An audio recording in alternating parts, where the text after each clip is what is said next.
வணக்கம் நேயர்களே, நான் இன்றைக்கு மீண்டும் ஒரு புதிய விஷயத்தில் நான் உங்களை சந்திக்கிறேன். அதாவது ஆரி ஒர்க் வந்து ஆரம்ப நிலையில் உள்ள ஆட்கள் வந்து எப்படி செய்யணுமென்றதை நான் உங்களுக்கு இன்றைக்கு காட்டுறேன். அதாவது அதுக்கும் தையலுக்கு பயன்படுத்துகின்ற சாதாரண நூலை கொண்டு எப்படி ஆரம்பிக்கிறதுன்னு சொல்லி காட்டுறேன்.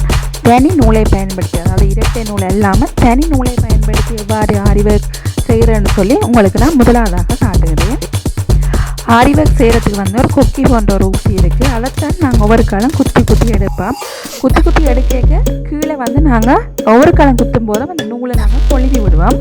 கொழுவி விட்டால் பிறகு அந்த ஊசியை நாங்கள் மேலே எடுத்து அடுத்ததாக குத்தி எடுப்போம். இவ்வாறு முற்றுமுழுதாக குத்தி எடுக்கிற ஒரு தையெல்லாம் ஆரி ஒர்க்.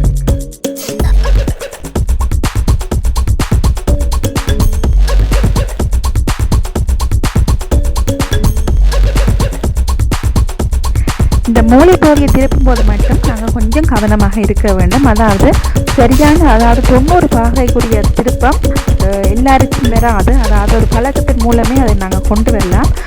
திரும்ப நாங்கள் இதனை வைத்து பார்ப்பதன் மூலம் சரியான ஒரு 90 பாகையாக நாங்கள் இந்த தையலை திருப்பிக் கொள்ளலாம்.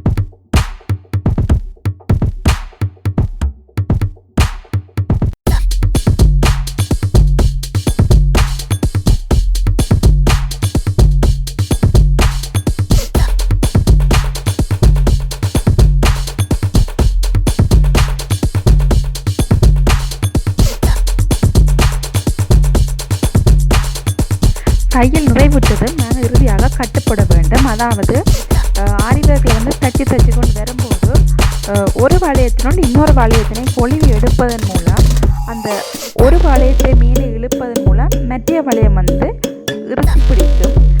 அது இறுக்கினது அந்த மேலுள்ள நூலை நாங்கள் கொக்கி பண்ண ஊசியினால் கீழாக கொழுவி கீழ் இழுக்க வேணும். அப்போது மேற்பரப்பு மிகவும் தெளிவாக நீட்டாக இருக்கும். இரண்டாவதாக நாங்கள் தையலுக்கு சில்க் த்ரெட்னு சொல்லப்படுகின்ற நூலை பயன்படுத்த போகிறோம். அதாவது இதுன்ற விசேட குணம் என்னன்னு சொன்னால் ஷைனிங்காக இருக்கும். அதாவது முதல் பாவித்தது நாங்கள் சாதாரணமாக தையலுக்கு பயன்படுத்துகின்ற நூல். இப்பொழுது பாவிக்கிறது சில்க் த்ரெட். அதாவது எங்களுக்கு ஷைனிங்கை தரக்கூடிய ஒரு நூலை நாங்கள் இரட்டைப்பாட்டுக்கு நாங்கள் பயன்படுத்துகிறோம். முதலில் நாங்கள் தனியாக பாவித்து இப்பொழுது 2 நூல்களை சேர்த்து இரட்டைப்பாட்டுக்கு நாங்கள் தைத்து எடுக்க போகின்றோம்.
இப்பொழுது 2வது தையல் முடிந்து விட்டது. 3வது நாங்கள் ஜரி என்று சொல்லப்படுகின்ற ஆரிவர்க்கில் மிகவும் முக்கியமாக பயன்படுத்துகின்ற ஒரு நூலை பயன்படுத்தி நாங்கள் 3வது தையல் செய்ய போகின்றோம்.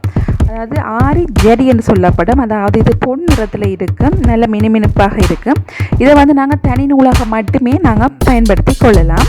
இது தைக்கும் போது இலகுவில் அறுந்து விடாது, அழகாக இதனால் தைத்து கொள்ளலாம்.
ஓகே, இப்பொழுது 3வது தையலை நாங்கள் முடித்து விட்டோம்.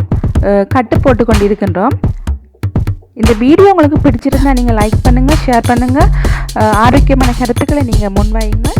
தொடர்ந்தும் இது போன்ற வீடியோக்களை நீங்கள் பார்க்க வேணும்னு சொன்னால் எங்களோட மைத்ரை என்ற யூடியூப் சேனலை நீங்கள் சப்ஸ்கிரைப் செய்து கொள்ளுங்கள். நன்றி.